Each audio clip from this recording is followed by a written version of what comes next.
Assalamu alaikum to all participants. I am Mudassir Hassan, PhD scholar from Government College University, Faisalabad.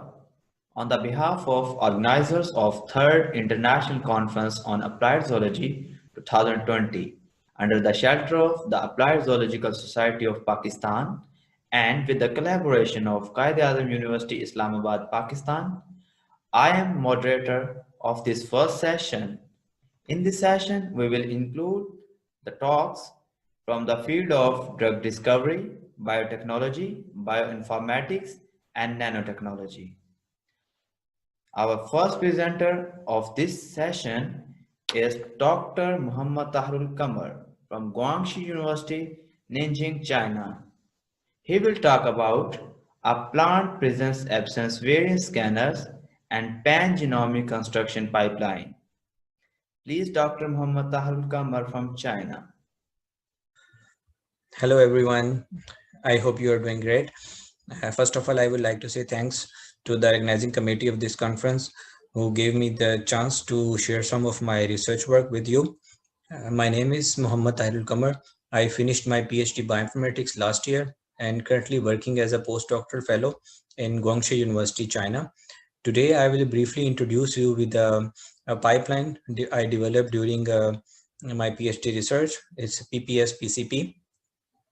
The purpose to develop this pipeline was to help the eukaryotic research community in developing the pangenomes.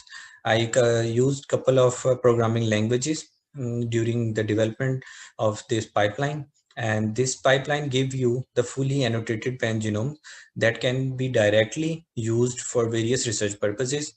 For example, the gene level analysis in molecular breeding or biotechnology work. It will also help you in your academic publications if you are working with the whole genome sequencing or pangenome related work. Why we need pangenomes?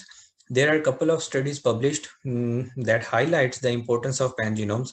I'm giving you the example of a paper published in Nature Communication in 2015, where the authors compare the tropical and temperate maize line genomes, and they found that 50% of their genome is structurally different from each other.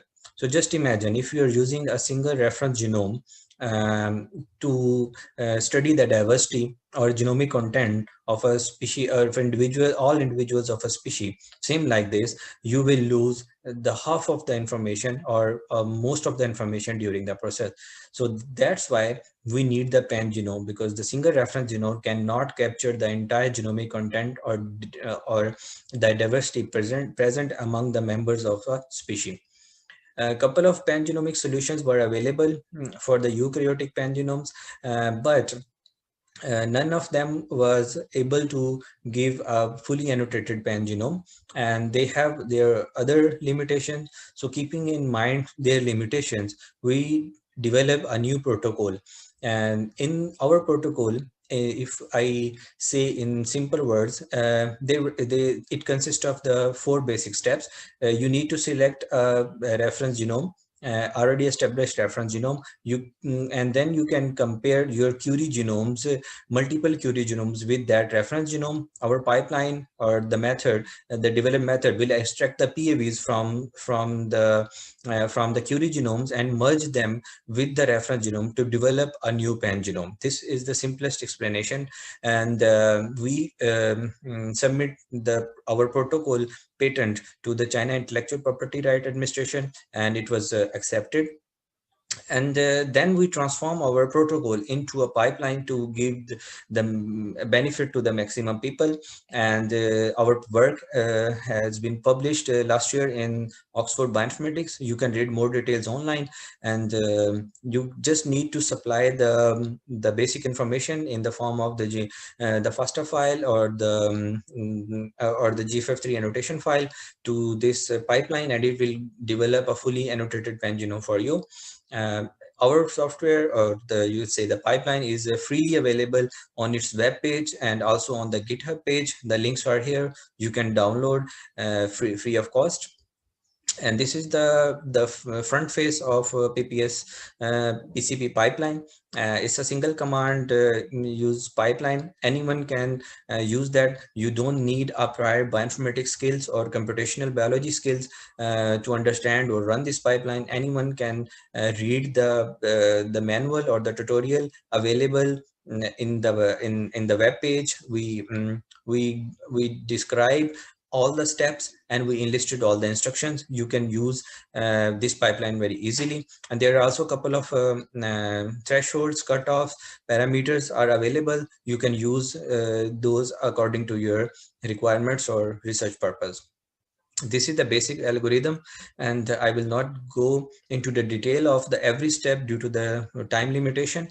And but systematically it gives you a complete annotated pangenome. uh, we developed the pangenome and we tested with multiple plants genomes, as our main focus was on the plants. So we tested first with the plants in a paper published recently in Nature Biotechnology, where the authors developed a pangenome for 18 Arabidopsis ecotypes. We used the same data to develop the pangenome with our pipeline, and our results were better. Our method develop a pangenome with more than 1600 genes, and also in a very less time. It takes only 10 CPU hours to develop the gene, the pangenome. And furthermore, we also tested our pipeline with the rice data. We considered the Nipponberry, Shuhui, and Minghui, three famous rice species, and developed the pangenome using our software. And our pangenome had the 43,000 genes. And then we compare our developed pangenome with reported reported pangenome of rice.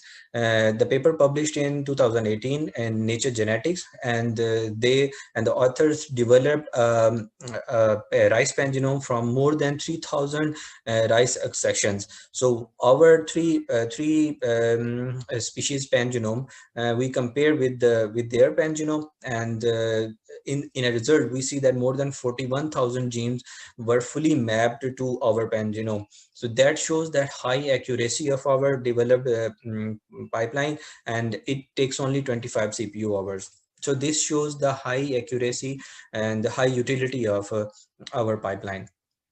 So this was the basic introduction I gave you, and one of the purpose to give this talk in this Applied Zoological Society of Pakistan was this pipeline is equally useful for any kind of data. You can use the prokaryotic data, you can use the other eukaryotic data. For example, you can use the human data, you can use the animal data to develop the pangenome. And so you can use as far as the file formatting formats are same, you can use any kind of data. So you can use your animal data, and you can use develop the animal pangenome. Here is the example of some authors from India. They use our pipeline to develop the pangenome for their bacterial target, and they successfully published this paper in Frontiers in Microbiology. So this was all about my talk, and this is my research group, and our research was funded by National Science Foundation, National Natural Science Foundation of China, China Scholarship Council, Hachung Agriculture University, and Guangxi University. I thank all of them, and I also thank you for your attention and listening. If you have any question, you can write me email, or you can raise your hand here. Thank you so much. Thank you very much, Dr. Muhammad Tahrul Kamal, for such an amazing talk. Our second presenter of this session is Dr. Maruf Naseem from University of Balochistan, Quetta. She will talk about synergistic effect of ginkgo biloba leaf extract and Panax ginseng root extract on carbohydrate and lipid metabolism gene expression in alloxin-induced diabetic rat. Please, Dr. Maruf Naseem, University of Balochistan.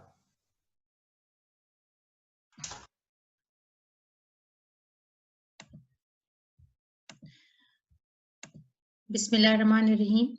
Assalamu alaikum.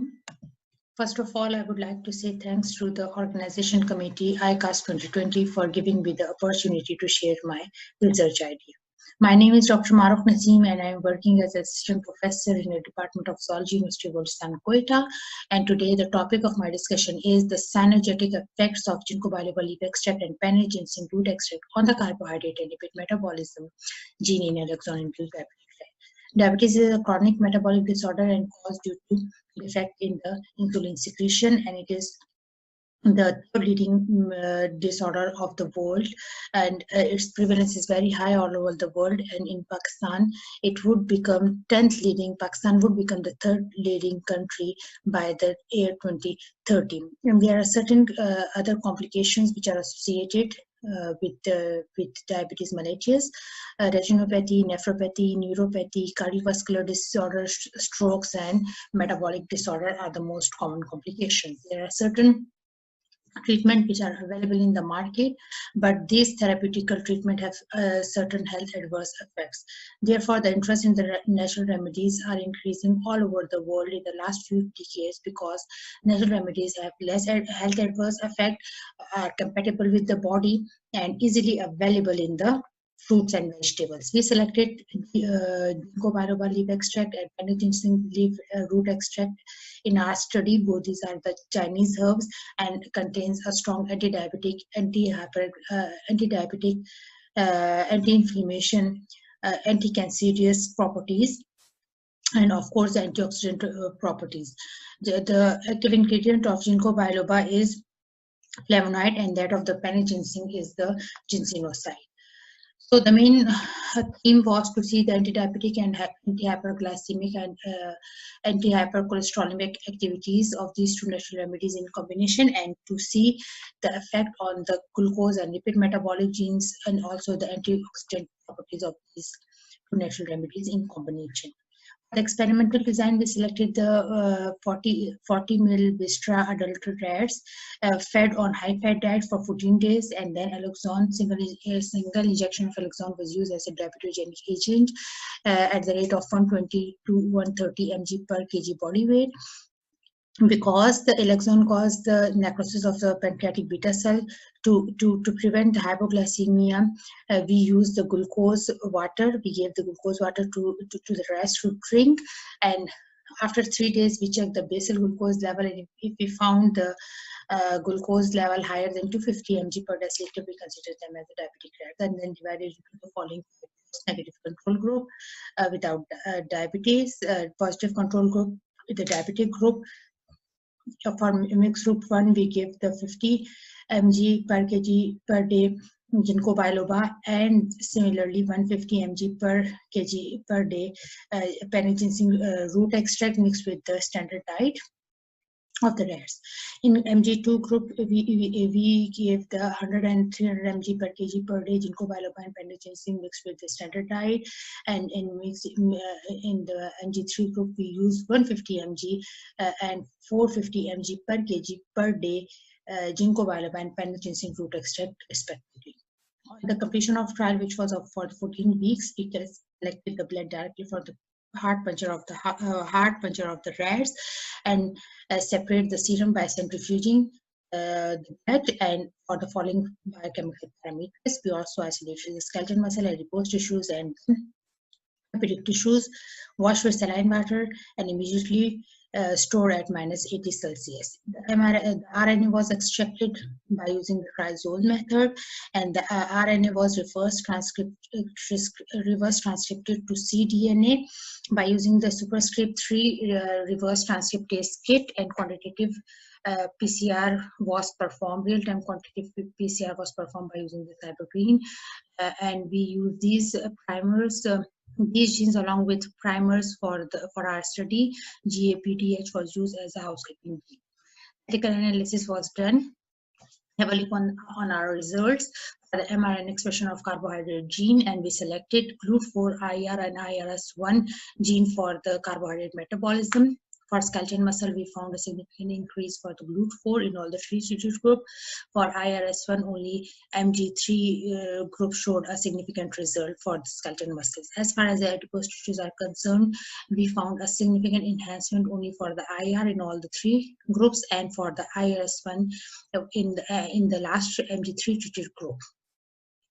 Hepatic tissues, we found a significant increase for GLUT4 and in all the treated groups, and a significant decrease was found for IRS1 only in the MG3 group. For lipid metabolism, we selected only PPAR alpha in the skeletal muscle and found a significant enhancement in all the treated group. For TNF alpha, we found a significant decrease only for MG2 and MG3 treated group in skeletal muscle. For adipose tissues, we selected FAS and PPAR gamma for lipid metabolism, and we found a significant increase only in the PPAR alpha, all the treated group, and for TNF alpha, a significant decrease was found in all the treated group in the adipose tissues.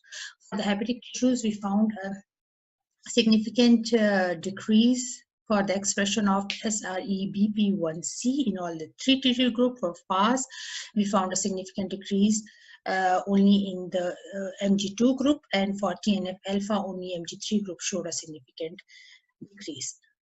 This is a table showing the status of certain certain biochemical parameters. We found a significant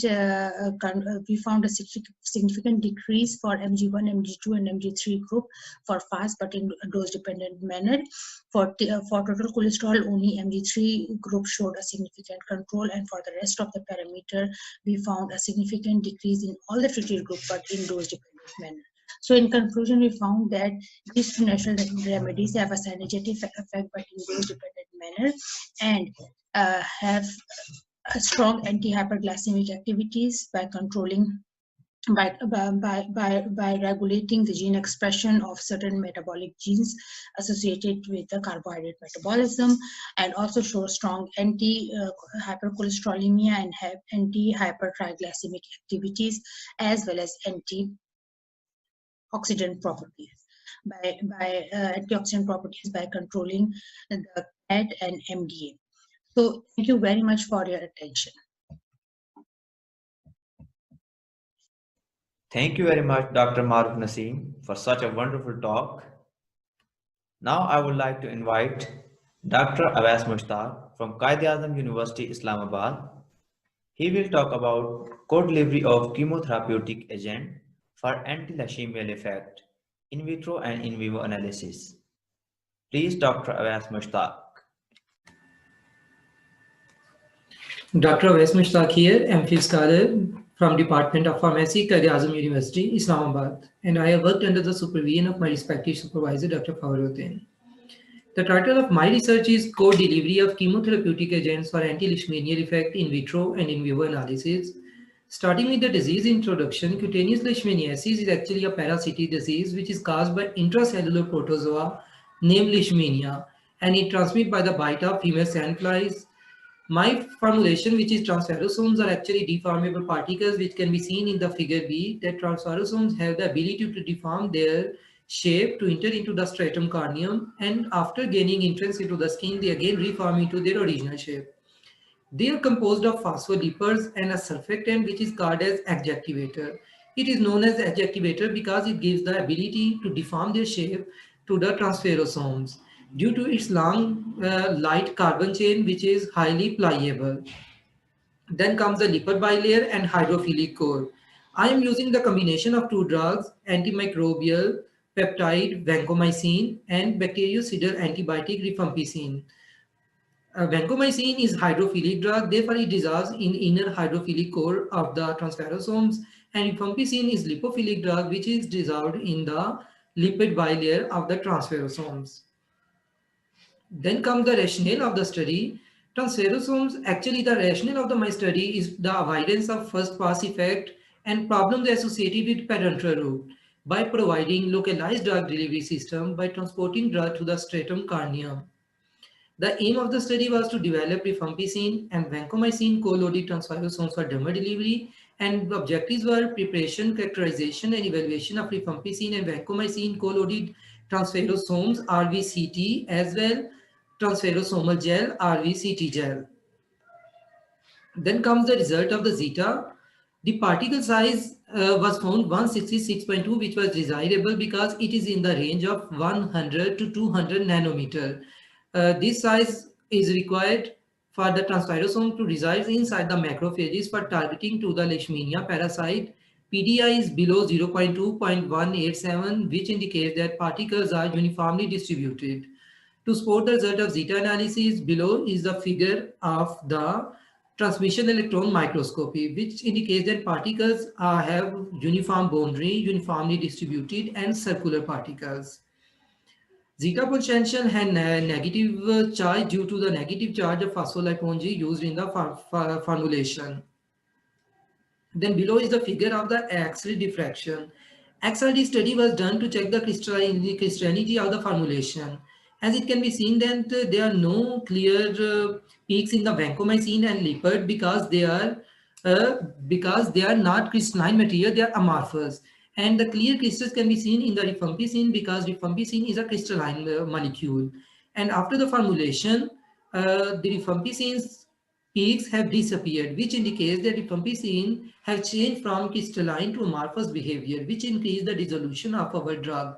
Few indicates in the final formulation because of the unentrapped rifampicin. Then comes the in vitro drug release. I have performed the in vitro drug release at 2 pH 5.5, which is the pH of the skin, and 7.4, which is the physiological pH. Rifampicin release can be seen at the pH 5.4 and 7.4, and it is seen that drug release is much slower from RVCT gel and RVCT as compared to rifampicin and vancomycin co-loaded solution. The initial burst release is due to the unentrapped rifampicin in the outer core. The only difference between vancomycin and rifampicin drug release, which can be clearly seen, is the abrupt release. There is no abrupt release in the vancomycin graph as compared to the rifampicin, because I have told earlier that vancomycin is loaded in the inner core of the drug and it is not present in the outer layer. Therefore, there is no abrupt release of the drug. And we can see the sustained release behavior of our final formulation. Then I performed the ex vivo permeation studies in France diffusion cells. In ex vivo permeation studies, we can see that there's a clear difference between the RVC solution and RVCT and RVCT gel. Our drug, our final formulation and RVCT has more permeation as compared to the simple drug solution. Then I have performed the in vivo anti-leishmanial activity on the mice. Leishmania was induced in the mice, and that lion was treated with the RVCT gel, and RVC-del, and one group was the control. As it can be seen in the graph, that there is a clear difference between RVC gel and control group. And the further difference can be seen that RVCT has further reduced the lion size as compared to the RVC gel. And RVCT gel has the largest decline in the layer size as compared to the other formulations. Then other table is of maximum inhibitory concentration values, and we can see that rifampicin values against pro-mastigote and mastigote's IC50 values are lower for the RVCT final formulation, which means that our final formulation has greater potency against promastigotes and amastigotes as compared to the individual drugs and their combinations. Finally, it is concluded that we have prepared rifampicin and vancomycin co-loaded transferosomal gel was successfully developed for topical application to achieve dermal drug delivery against cutaneous leishmaniasis. At the end, I am thankful to the HEC for the provision of funds, and I am also very much grateful to my supervisor, Dr. Faharuddin, and Professor Dr. Gulmajid Khan, Department of Pharmacy. Thank you. Thank you, Dr. Awais Mushtaq, for such a nice talk. Our next speaker of this session is Dr. Malik Hassan Mahmood from Government College University, Faisalabad. He will present his work on the studies on protective properties of Punica geratum in the arsenic-mediated endothelial dysfunction and hypertension. Please, Dr. Malik Hassan Mahmood.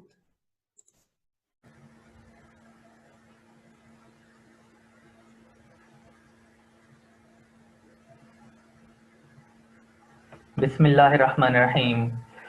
So first of all, I would like to thank ICAS 2020 organizers and the chairman of ISAC who has given us this opportunity to present this work. So today I'm going to share the studies on the effect of coumarins for cardiometabolic disorders using fructose-induced metabolic syndrome.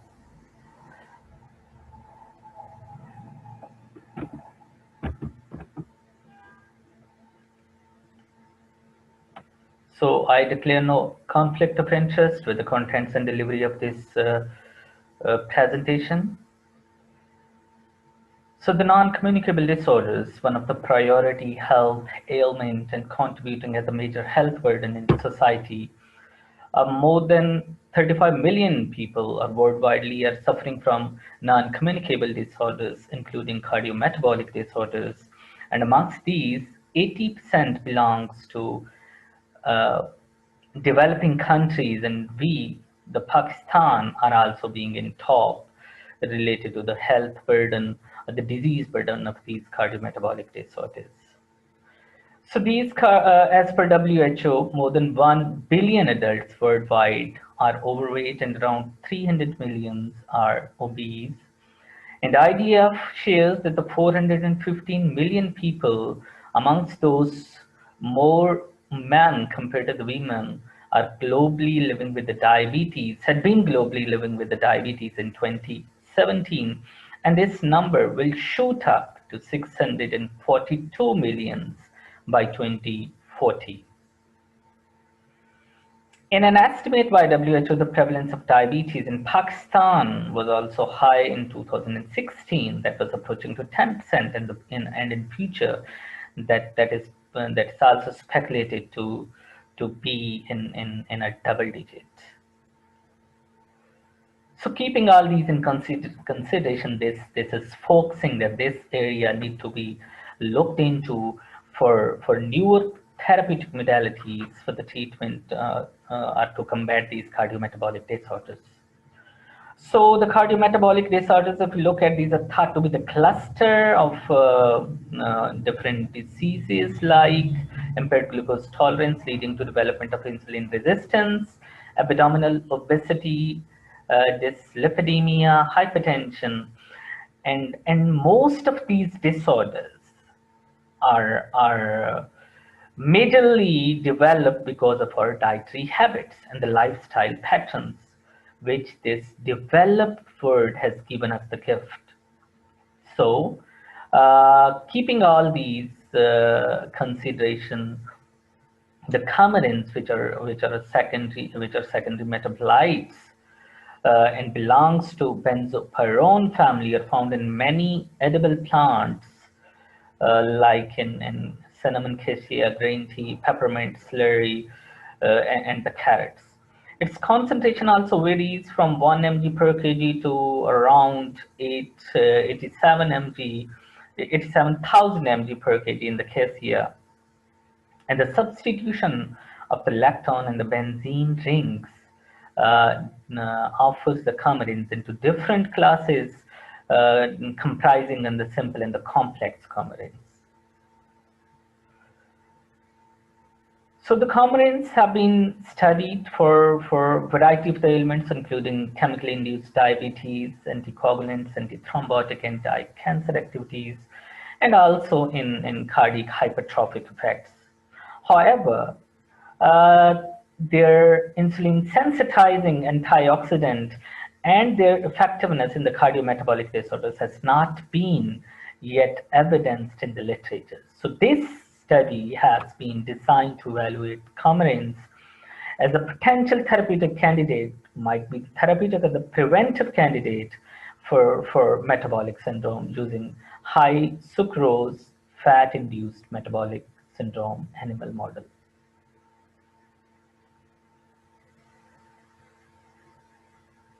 So the study protocols were approved by the ethics committee, and the animal species which were used primarily are the rats. However, some tissues of the guinea pigs and for the toxicity studies, mice were also used in this study.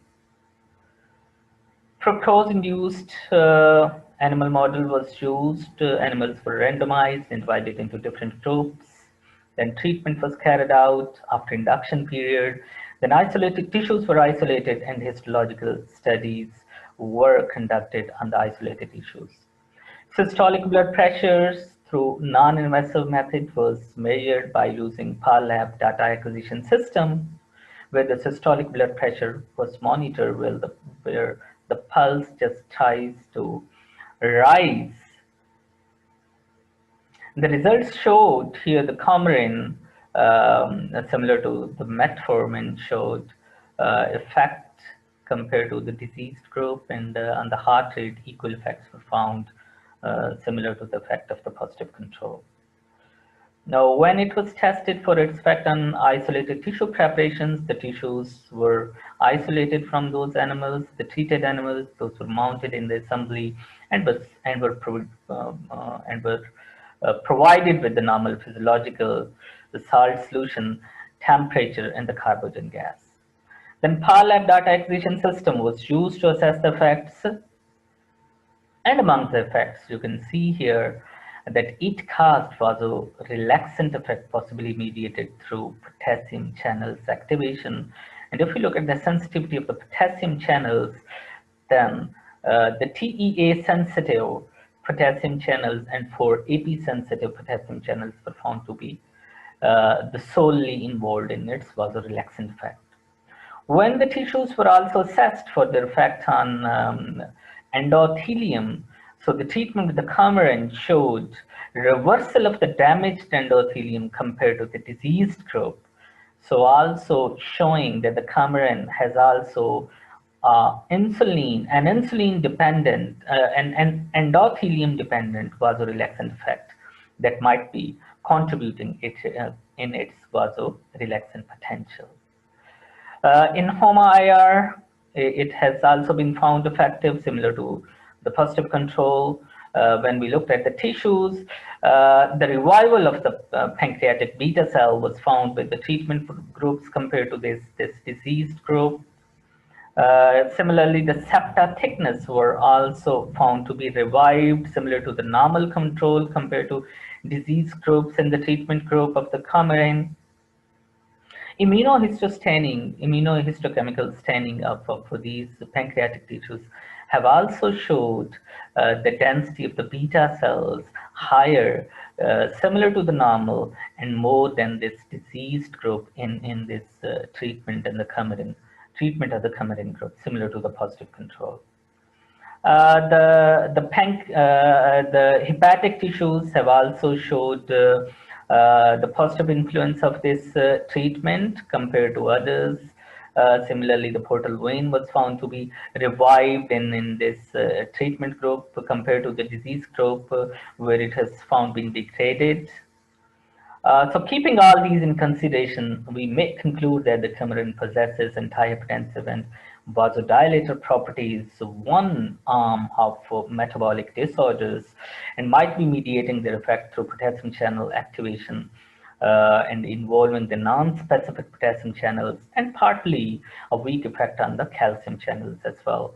So these findings may provide sound pharmacological basis to the coumarins for the development of therapeutic agents or the preventive agents to combat CMDs in the future. With this, I'd like to acknowledge our collaborators, my mentor, my former institution, Arkan University, and the Government College University, Faisalabad. Thank you for patience listening.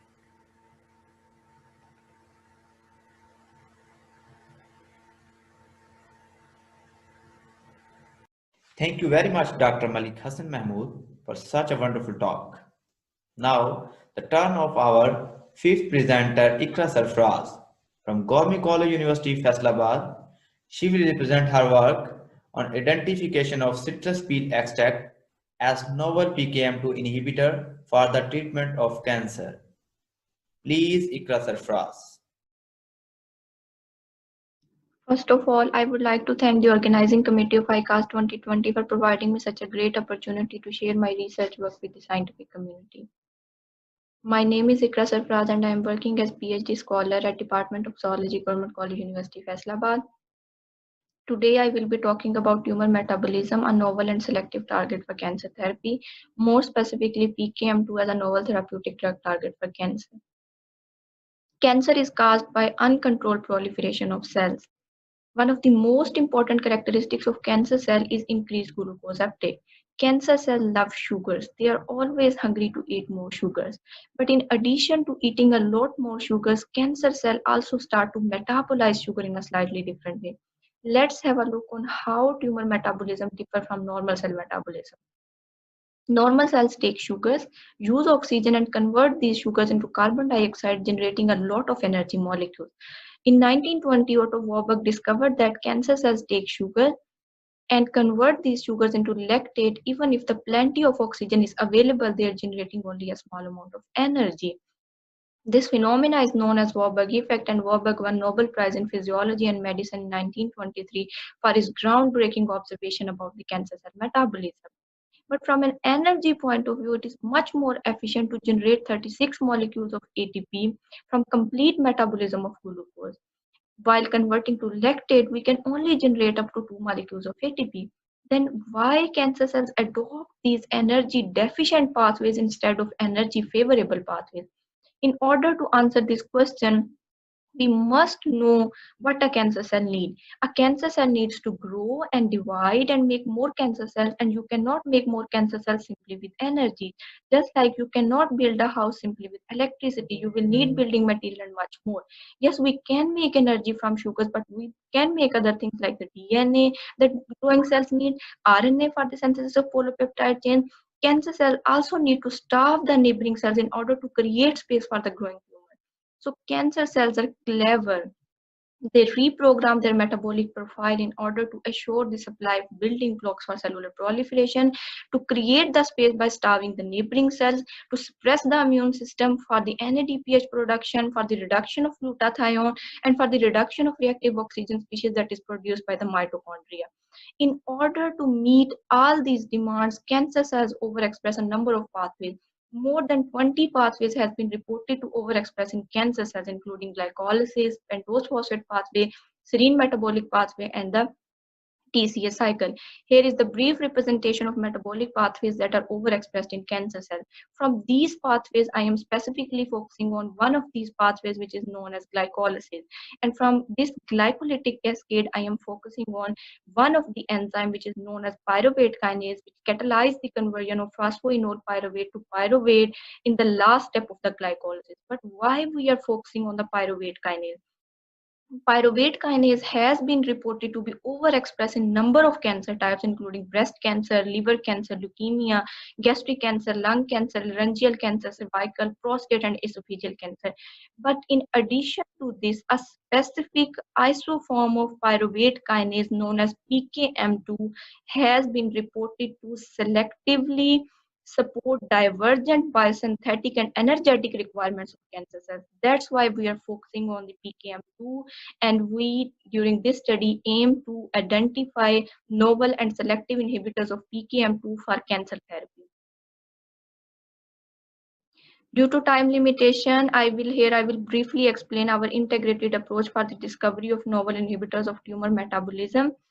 Starting with the establishment of a system for the purification of recombinant target protein, we move towards the screening of compound, extracts, and fraction libraries for the identification of metabolic inhibitors. For screening, we use multiple screening strategies, including chemical array-based screening and in silico-based screening, and enzymatic assay-based screening. Enzymatic assay-based screening has also been used as primary screening and secondary screening for the validation of its obtained from the chemical array-based screening and in silico-based screening. But during this talk, I will be focusing on only one part of my research work, which focus on the screening of the fruit-based biomass extracts library for the identification of PKM2 inhibitors. As mentioned in our screening strategy, first of all, we have to prepare the fraction libraries and extract libraries of the fruit-based biomass. Here is the schematic presentation of and strategy of the extract preparation library. As mentioned in our strategy, after the preparation of extract, we move towards the establishment of enzymatic assay system for the screening of metabolic inhibitors. For the establishment of screening assay, first of all, we have cloned the coding sequence of PKM2 gene into the histidine tag PET28A vector. The part A presents the successfully subcloned PET28A, successfully cloned PKM2 gene into the PET28A vector.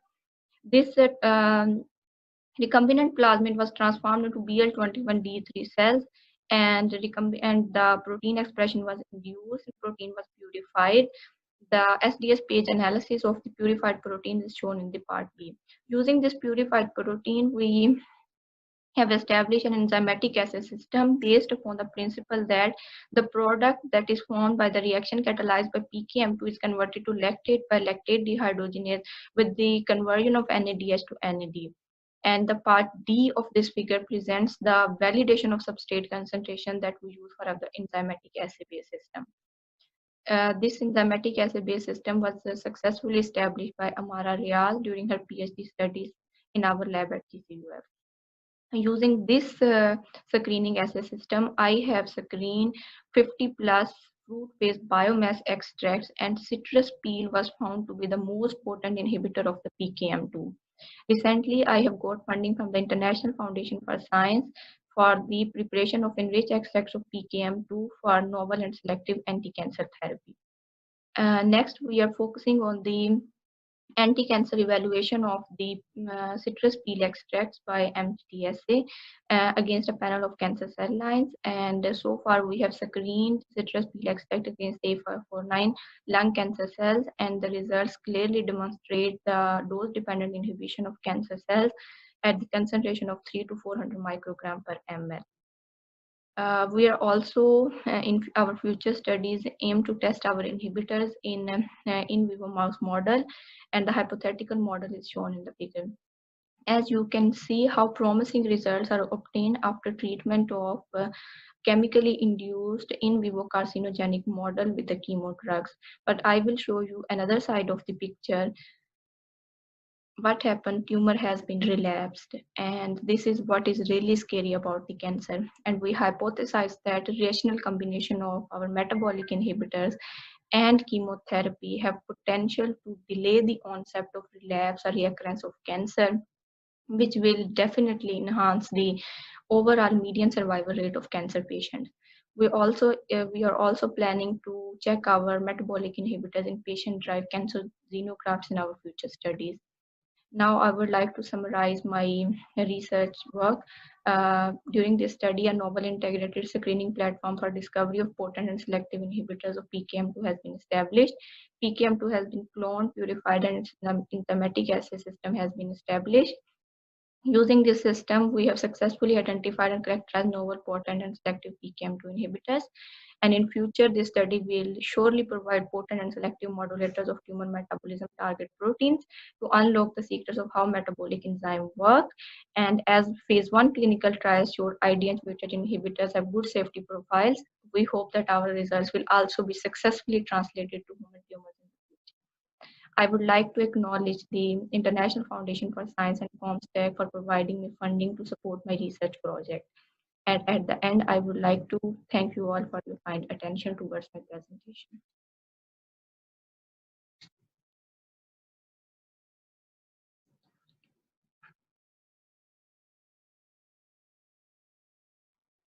Thank you very much, Ikra Sarfraz, for your nice presentation. Our next presenter is Dr. Mamoona from Punjab University, Lahore. She will talk about serum biochemical changes in liver and kidney of male albino mice after oral exposure of zinc oxide nanoparticles. Please, Dr. Mamoona from Punjab University, Lahore. Bismillahirrahmanirrahim. Assalamu alaikum. My name is Samina from Department of Zoology, University of Punjab, Lahore.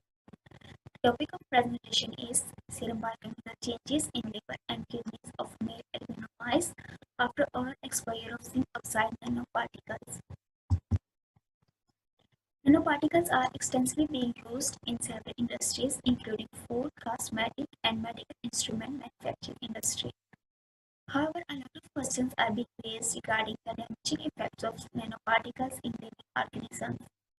Due to the minor size and high surface area, they possess high surface reaction. Zinc oxide nanoparticles are also being consumed as essential dietary component, but their excessive usage has led to damaging effects in wider organs of the body. Our aim of study was to evaluate the toxic potential of zinc oxide nanoparticles instigated in vivo in male mice. Methodology: all work done by following protocols and procedures by Ethical Committee on Animal Experiment of University of the Punjab and National Bioethical Committee guidelines. Animal were kept under standard conditions of 12-hour day-night cycle, and temperature was 27 degrees with proper heating and air conditioning system. To raise colony, 3 female and 1 male was kept in steel cage. Pups stayed 4 weeks with their mothers and weaned off as male and female in separate cages. When male mice was reached to the age of 5 weeks, they used for experiment work. Total 30 mice were used in this experiment. 10 in each group. First group was control group with no treatment. Second group and third group was treated with zinc oxide nanoparticles. Dose 1 was 15 mg per kg per body weight and 50 mg per kg per body weight. After 35 days of the dose administration, they were dissected out and blood was collected for serum analysis. Results: histogram shows weekly average weight of mice from day 0 to the day of last dose administration. The body weight of mice decreased significantly in both dose 1 and dose 2 group.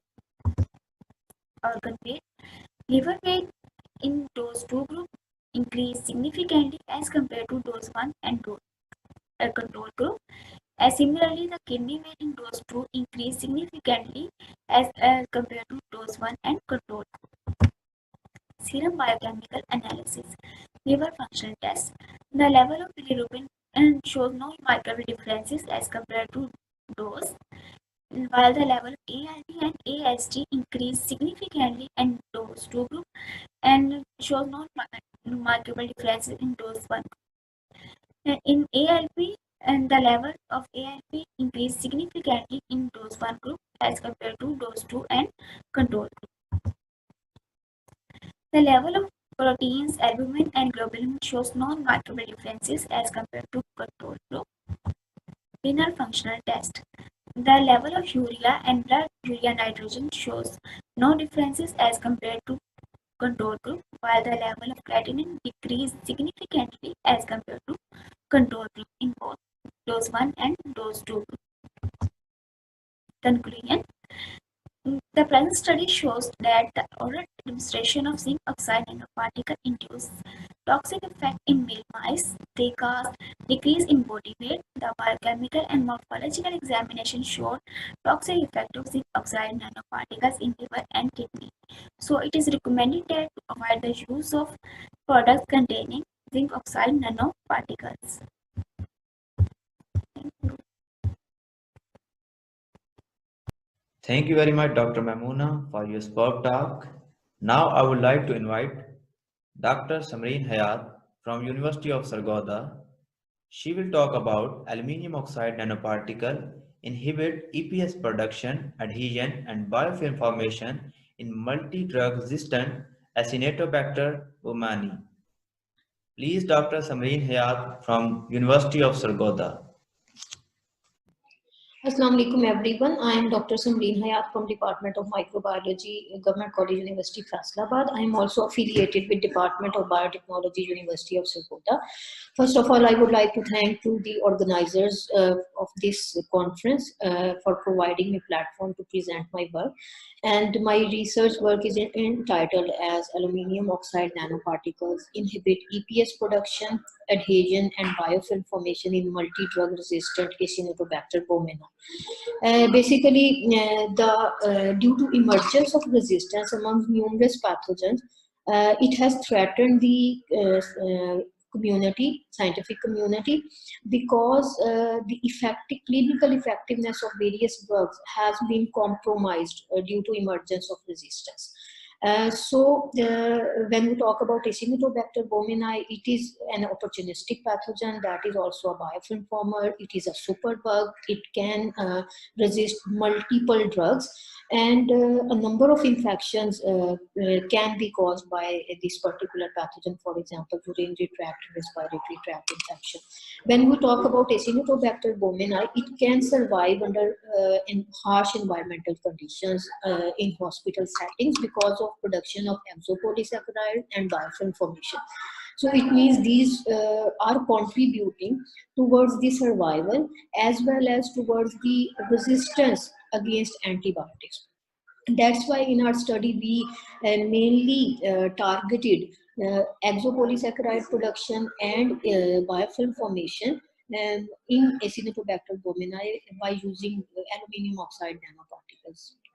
And biofilms are microbial consortium adhering to living and non-living surfaces, and this community of microorganisms, it is enclosed by exopolysaccharide, and this EPS, as I have already told you people, that it acts as a barrier that will protect not only biofilm formers against antimicrobial agents, but it also EPS can also be used as a bridge between bacterial cells, our microorganisms, and surfaces to which they are attached. This is actually, this diagram is showing you various steps or stages in biofilm formation, and the process of biofilm formation can be divided into different phases like attachment, growth, maturation, and detachment. And when we talk about biofilm inhibitors, they can target any of these stages. And in our study, we mainly focus on the process of inhibition of adhesion by aluminium oxide nanoparticles, as well as process of biofilm formation and pre-established biofilms.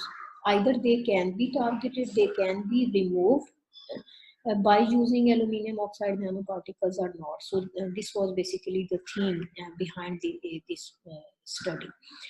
When we talk about nanoparticles, these are actually nanomaterials, and nanomaterials are objects having at least one dimension in nanometer scale, that is around 1 to 100 nanometer.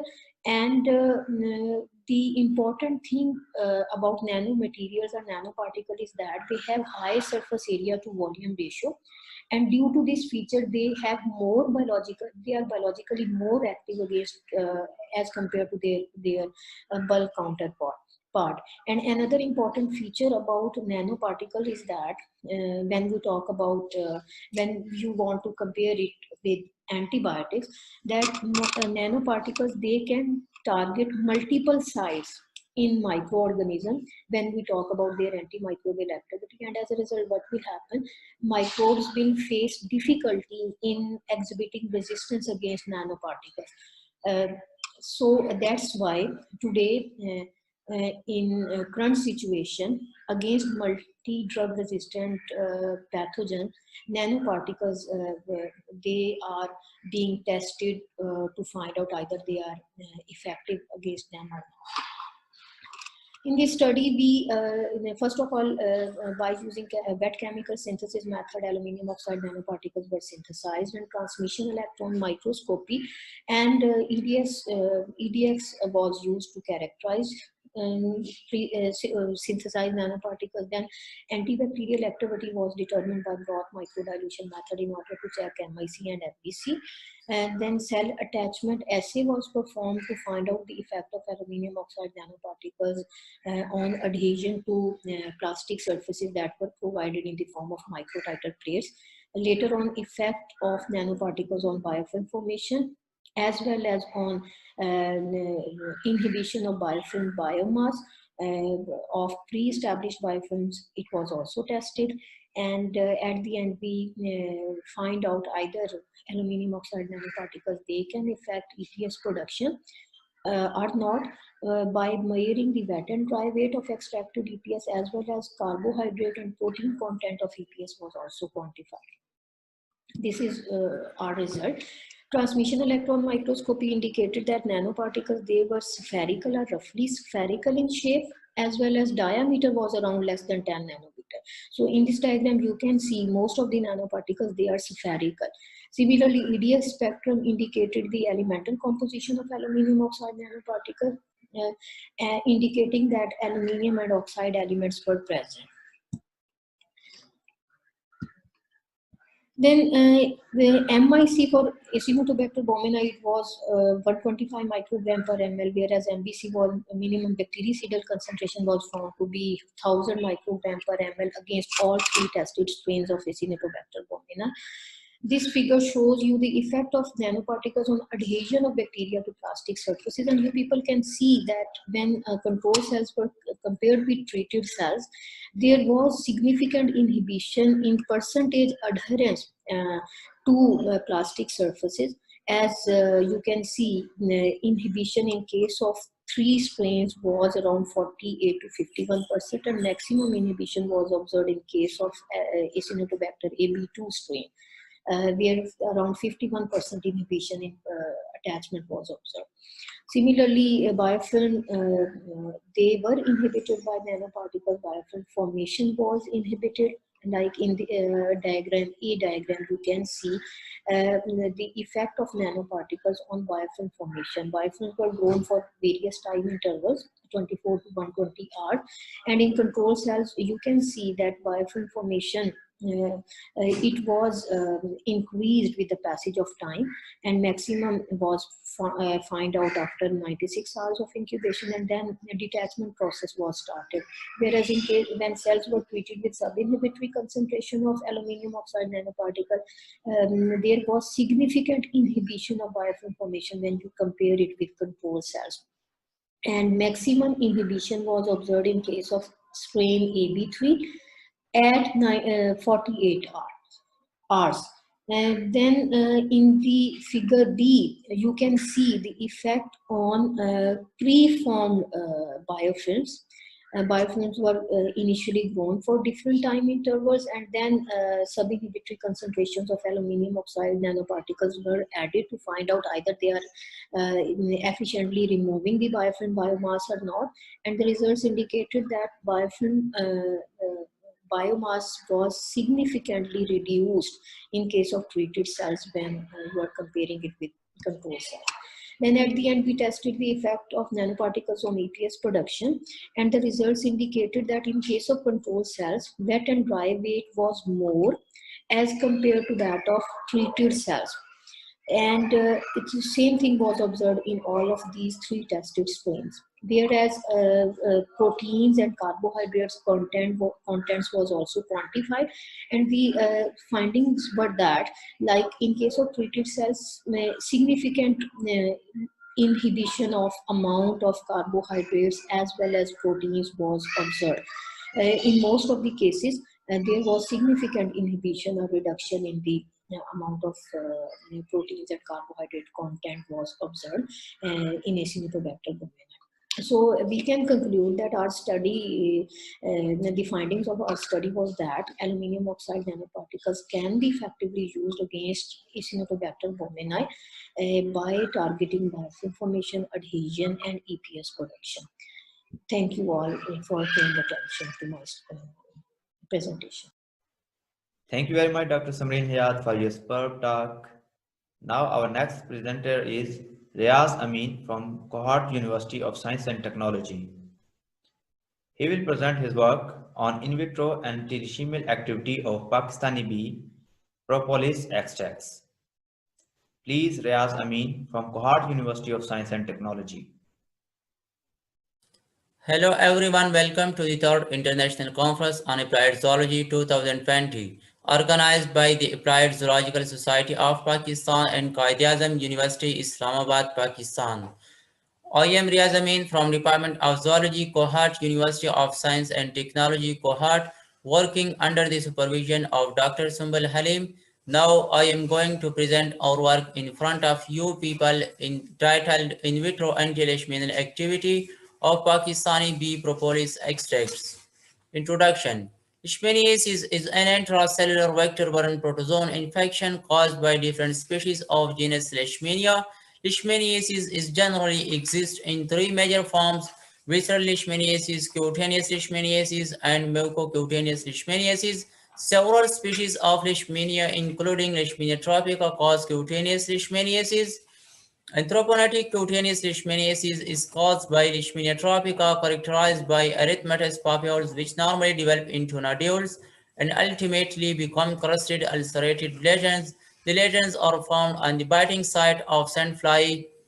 Various drugs such as miltefosine, pyramomycin, pentamidine, and liposomal amphotericin B have substantially improved the options for treatment of cutaneous leishmaniasis, but the growing incidence of resistance and toxicities associated with available drugs compelled the researcher to find novel anti-leishmania drugs with enhanced efficiency from both synthetic and natural pools. Propolis is a natural resinous substance obtained from the beehives, consists of more than 300 compounds. The chemical compositions of these compounds depend upon geographic area, fauna, and seasonal variations. The available published literature showed various biological activities of propolis, such as antiviral activity, antibacterial activity, antifungal activity, anti-cancer activity, antioxidant activity, anti-inflammatory activity, and anti-protozoal activity. The anti-leishmanial activity of propolis has been reported from different countries, but however, no study has been conducted from Pakistan till date on Pakistani propolis against leishmania. So keep in mind, the present study is designed to investigate the in vitro anti-leishmanial activity of Pakistani bee propolis extracts against Leishmania tropica. Methodology. The propolis sample collected from the beer house of district cohort. The propolis was dried under dark condition. The dried propolis was dissolved in ethanol and methanol for 14 days. The extract was concentrated with the rotary vacuum evaporator to obtain the final extract. For the in vitro activity, the parasite culture Leishmania tropica culture was provided by Dr. Kaisar Jamal, Department of Zoology, Peshawar University. For the in vitro activity, different concentrations of each ethanolic and methanolic extract was used.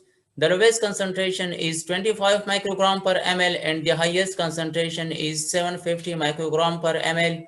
After the incubation, the cell counting was done through plate reader and then the data was analyzed through graph plate prism. Anti-promised goat activity of propolis ethanolic extract. The graph shows the ethanolic extract activity against Leishmania tropica promised goat. Each concentration of ethanolic extract was used in triplicate. The graph shows that the extract activity increased with increase in concentration. The percent inhibition also increases with increase in concentration. Means that the activities are dose dependent. The IC50 values for the ethanolic extract is 134.7 microgram per ml. But the IC50 value of amphotericin B positive control is 2.52 microgram per ml, but the R square value is 0.9606. Anti-promised goat activity of propolis methanolic extract.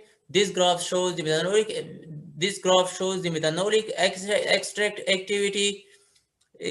For the methanolic extract, also each concentration used in triplicate and their activity also increase, percent inhibition also increases with increase in concentration. The IC50 values for the methanolic extract is 198.8 microgram per ml and amphotericin B positive control, the IC50 value is 2.52 microgram per ml and the R square value is 0.9791. Conclusion. The IC50 values were 198.8 microgram per ml for the methanolic extract and 134.7 microgram per ml for the ethanolic extracts. The ethanolic extract of propolis was found to be more effective than methanolic extract against Leishmania tropica pro mastigote. Thank you everyone for listening me. Thank you very much, Riaz Amin. Now I would like to invite Dr. Samreen Gul Khan from Government College University, Faisalabad. She will present her work on synthesis, characterization, antibacterial and thrombolytic activity evaluation of 2,5-disubstituted 1,3,4-oxadiazole derivatives. Please, Dr. Samreen Gul Khan from Gormi College University, Faisalabad. Bismillahirrahmanirrahim. Assalamu alaikum. I am Dr. Samreen Gul Khan from Department of Chemistry, GC University, Faisalabad. I did my PhD in chemistry in 2015 from GCU Lahore, and then I was appointed here as an assistant professor. So from last 5 years, I am working here as a synthetic organic chemist. I am working on synthesis of different medicinally important compounds, and today the topic of my presentation is synthesis, characterization, antibacterial and hemolytic activity evaluation of 2,5-disubstituted 1,3,4-oxadiazole. Well, in my topic, I have mentioned a heterocycle, that is 1,3,4-oxadiazole. It is a 5-membered heterocyclic ring containing 2 nitrogen atoms and 1 oxygen atom. Now, depending upon the position of these 2 nitrogen atoms, it has 4 possible isomers. This 1,2,3-oxadiazole, 1,2,4-oxadiazole, 1,2,5-oxadiazole, and 1,3,4-oxadiazole.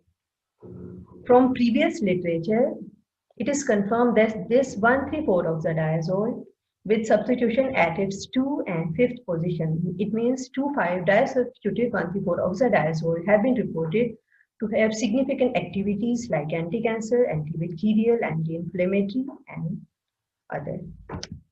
Here are some medicines available in market having 1,3,4-oxadiazole moiety common in them, like raltegravir. It is an antiretroviral drug. Zibotentan, it is an anti-cancer drug. Oxadiazone, it is a herbicide, and metoxadiazone, a pesticide. All of these drugs have oxadiazole moiety common in them. You know that Pakistan is a developing country and drugs are in a process of development. So the main intention of my work was to design and synthesize such drugs containing polyfunctional molecules, mean different functionalities together in one structure. And it was also speculated that these functionalities together in one molecule will boost up the biological activity of. My plan of work consists of 3 parameters. Number 1 step was synthesis. Number 2 step was structure elucidation, and the last step was biological screening. For structure elucidation, I have used this technique like iron from our high-tech lab, GCU Faisalabad, proton NMR, as well as mass spectrometry. For biological activity study, we have used these different bacterial strains. It is overall scheme of my work. I started from very simple anilines that were easily available in our lab. These anilines were converted into their respective bromoacetamides by reacting them with bromoacetyl bromide. Then these acetamides were reacted with different ones, these 5 oxadiazole base acids. These oxadiazole were from different acid, and in this way, these oxadiazole, when reacted with these bromoacetamide, were converted into their respective bromoacetamides. It is first step of esterification. Different organic acid were reacted with sulfuric acid as well as ethanol, and the reaction mixture was reflux for 6 hours. And after successful synthesis of ester that was confirmed through DLC, the compound were purified. Then the next step was hydrazide formation, and the next step in this step, ester was reacted with hydrazine hydrate, and the reaction mixture was reflux for some time. And after confirmation of product formation through TLC, the hydrazide were extracted. The last step was oxadiazole formation. For this purpose, hydrazide was reacted with carbon disulfide and potassium hydroxide. And it is the mechanism of overall reaction leading to the final oxadiazole of different. These are different in this R group, mean that its 5 position. It is 2,5-disubstituted 1,3,4-oxadiazole. At position 2, it is there is SH group, and here it is different benzoic acid containing acids. So in detail, this I had chosen this 3-chlorophenyl 1,4-oxadiazole when it was reacted with and substituted to bromoacetamide. It produced S substituted 3-chlorophenyl 1,4-oxadiazole 2-thiol derivative. One of the compound that is it is IR is the proton NMR of compound. It is a spectra in aromatic region. It's a proton NMR spectrum of this aromatic region. You can see this proton shows a singlet, while these two protons show doublet. At this position, these protons show doublet with J value 8.0, while as this proton is in between these two protons, show this, so this proton shows a multiplet. And this peak is for solvent. Here, chloroform was used as a solvent. Now, it's the proton NMR spectrum of aliphatic region. Now, for these all methylenes, these all methylenes show multiplet in this region from 1.3 to 2.8. While this methylene group shows a singlet at 4.7. In another scheme, I choose 4-chlorophenyl 1,4-oxadiazole, and when it was reacted with bromocetamides, it produced S substituted substitution at this position S. S substituted 4-chlorophenyl 1,3,4-oxadiazole 2-thiol derivative. One of the compound is this one with 2,3-dimethyl aniline, and it was obtained as a pink amorphous solid in very good yield. It's IR data. Here it's NMR spectrum of aliphatic region. You can see very clearly signals for these methyl, 2-methyl at position 2.3 to 2.1, while signal for this methylene proton shows at 4.0. Next is the aromatic region. Here, these two proton shows multiplet as well as this proton shows a doublet. It is peak for solvent, and when we come toward this side, as it is for chlorophenyl, so these two protons have same environment as well as these two protons. So signal for these two protons come at position appear as a doublet at position 7.4. While these two protons show a signal at 7.9. So from spectral data, it is very clear that all compounds were pure and really in pure form. It is mass spectral data. So from here, you can see it is molecular ion peak confirming the formation of compound, and base peak appear at 138. So compound were also, after successful synthesis and confirmation through spectral analysis, compound were checked for their antimicrobial activity against different bacterial strains using ciprofloxacin as a standard drug. And all of the compound were active against different gram-positive as well as gram-negative bacterial strains. Compound 17J was found to have very good activity comparable with ciprofloxacin. Compound were also checked for their hemolytic activity using tritone as a standard, and compound 17J was found to have excellent hemolytic activity with minimum toxicity. So the conclusion is that all oxadazole containing heterocycle were found to have very good activity by antibacterial as well as cytotoxicity. And among all molecule, compound 17J remained the best inhibitor of all selected bacterial strains and furthermore possess very low toxicity. While compound 17L show very low toxicity relative to tritone employed as a reference drug. In addition to low toxicity and moderately good thrombolytic activity, the synthesized compound possess excellent moderate antibacterial activity relative to ciprofloxacin. So all these compounds, especially 17J and 17L, could be considered for further clinical studies and might be helpful in synthesis of new drug for treatment of cardiovascular diseases as well as other. Further modification may produce better result, and these might be new drug candidates. So thank you so very much. Allah Hafiz. Thank you very much, Dr. Samreen Gul Khan, for such a nice talk. Now I would like to invite our last presenter of this session, Dr. Humaira Muzaffar from Agriculture University, Faisalabad. She will talk on fish protein, a novel dietary approach for managing diabetes-associated complications in diabetic viscer rat molecule. Please, Dr. Humaira Muzaffar from Agriculture University, Faisalabad.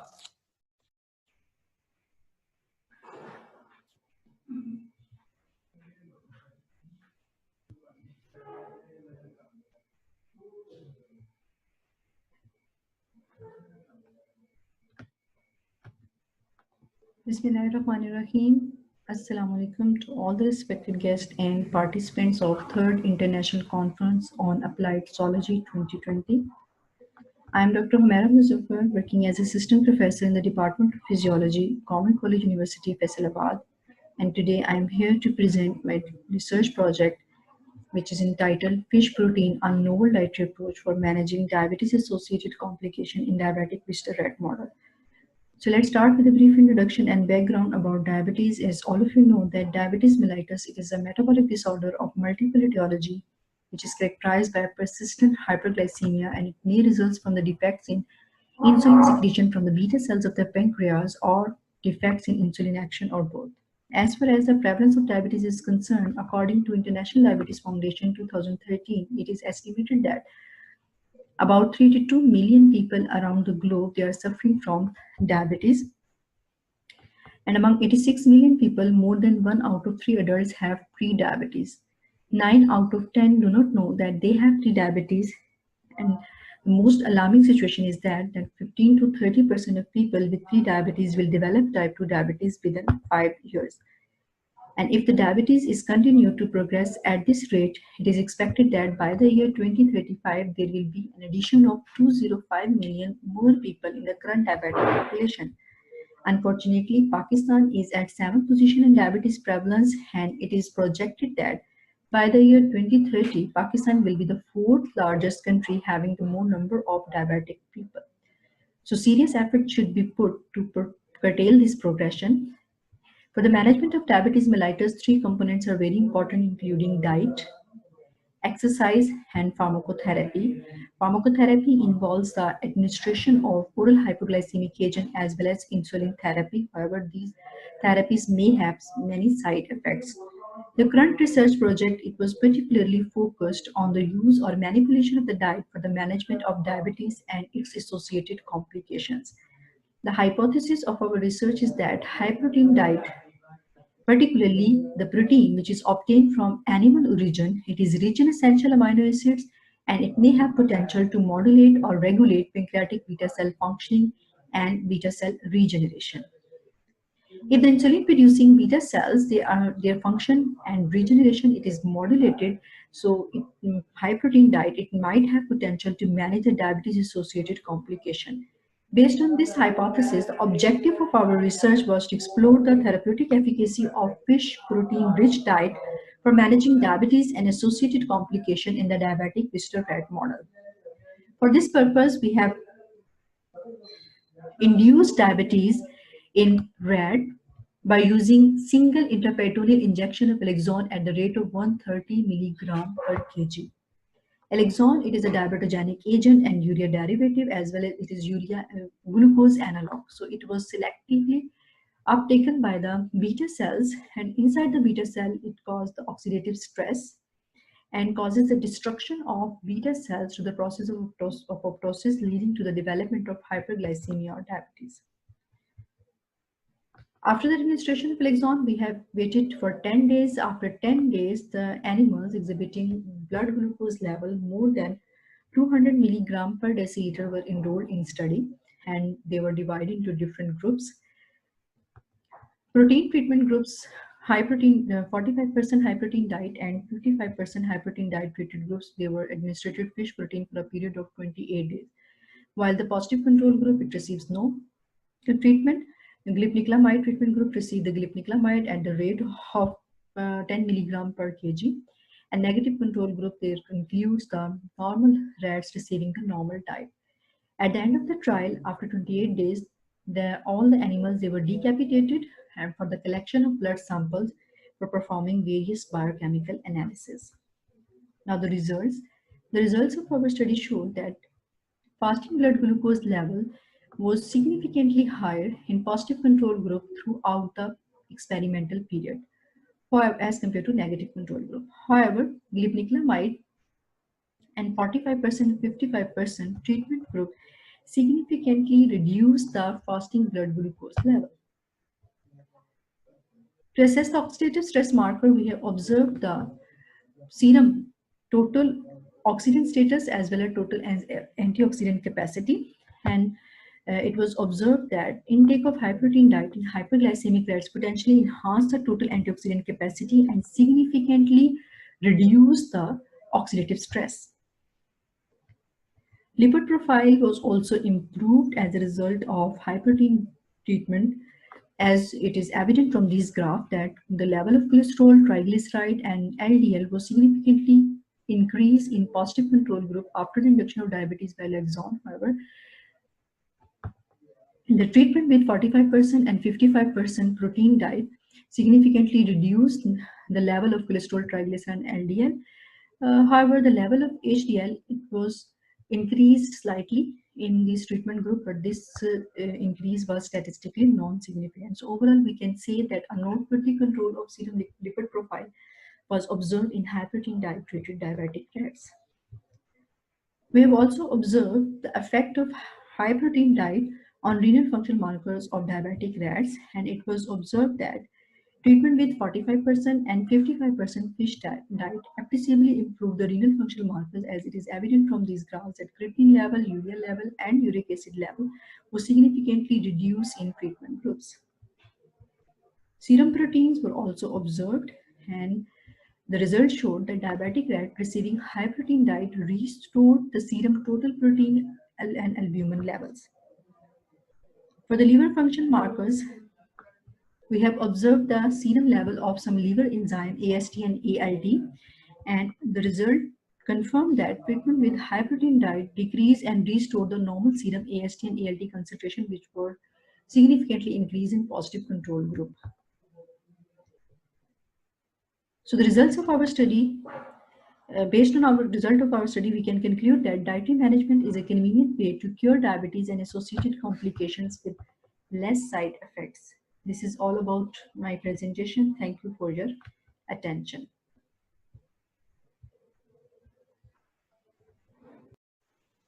Thank you, Dr. Humaira Muzaffar, for your amazing work. This was our last presentation of today's session.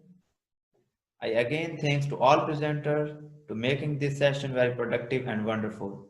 Thank you, everyone.